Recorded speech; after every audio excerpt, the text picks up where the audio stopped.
नबूवत के 10वें साल शव्वाल के महीने में हजरत मोहम्मद सल्लल्लाहु अलैहि वसल्लम अपने आजाद किए हुए गुलाम हजरत जैद बिन हारिसा को साथ लेकर ताइफ गए। उनका मानना था कि शायद ताइफ के लोग हिदायत कबूल करेंगे और शायद वे इस्लाम की दावत कबूल करेंगे और हमदर्दी दिखाएंगे। फिर ताइफ जाकर नबी मोहम्मद सल्लल्लाहु अलैहि वसल्लम ने वहां के शासकों से मुलाकात की। वे नबी मोहम्मद सल्लल्लाहु अलैहि वसल्लम के रिश्तेदार भी थे। उस समय ताइफ में अमर बिन उमैया के 3 बेटे अब्दुल यालील, मसूद और हबीब शासक थे।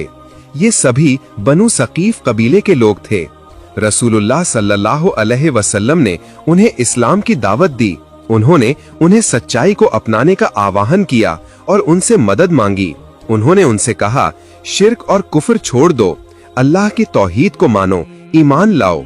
लेकिन दुख की बात है कि तीनों ने बेहद बदतमीजी और अहंकार के साथ जवाब दिया। पहले ने कहा, अल्लाह को तुम्हारे अलावा किसी और को नबी बनाने के लिए नहीं मिला।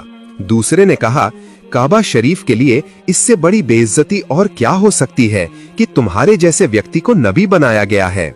तीसरे ने तो हद ही पार कर दी। उसने कहा, मैं तुमसे बात ही क्यों करूं? अगर तुम सच्चे हो तो तुमसे बात करना तो बेअदबी है, और अगर तुम झूठे हो तो तुम इस लायक ही नहीं हो कि कोई तुमसे बात करे। सोचिए कितना बड़ा दुख। उन्होंने सिर्फ दावत को ठुकराया ही नहीं, बल्कि रसूलुल्लाह सल्लल्लाहु अलैहि वसल्लम को ताइफ से बाहर निकाल दिया।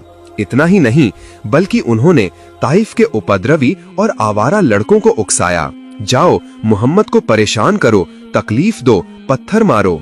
उनकी बात सुनकर उपद्रवी और आवारा लड़कों ने रसूलुल्लाह सल्लल्लाहु अलैहि वसल्लम पर रास्ते में पत्थर मारना शुरू कर दिया।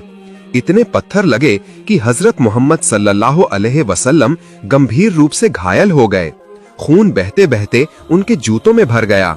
जब वे दर्द से बैठ जाते तो वे आवारा लड़के उन्हें पकड़कर जबरदस्ती खड़ा करते और फिर से पत्थर बरसाना शुरू कर देते और साथ ही हंसते, गाली देते, मजाक उड़ाते। ऐसा दृश्य देखकर नबी के साथ उनके वफादार साथी हजरत जैद बिन हारिसा रजी अल्लाह अन्हो पूरी कोशिश करते रहे कि किसी तरह अपने शरीर को आगे करके पत्थर खुद सहें और नबी मोहम्मद सल्लल्लाहु अलैहि वसल्लम को बचाएं। लेकिन लगातार पत्थर मारने के कारण उस हालत में हजरत जैद और नबी मोहम्मद सल्लल्लाहु अलैहि वसल्लम घायल हो गए थे। उनके सिर पर गहरा घाव लगा था और हमारे प्यारे नबी हजरत मोहम्मद सल्लल्लाहु अलैहि वसल्लम के पैर का घाव इतना गहरा था कि उससे लगातार खून बह रहा था। इसके बाद गंभीर रूप से घायल अवस्था में रसूलुल्लाह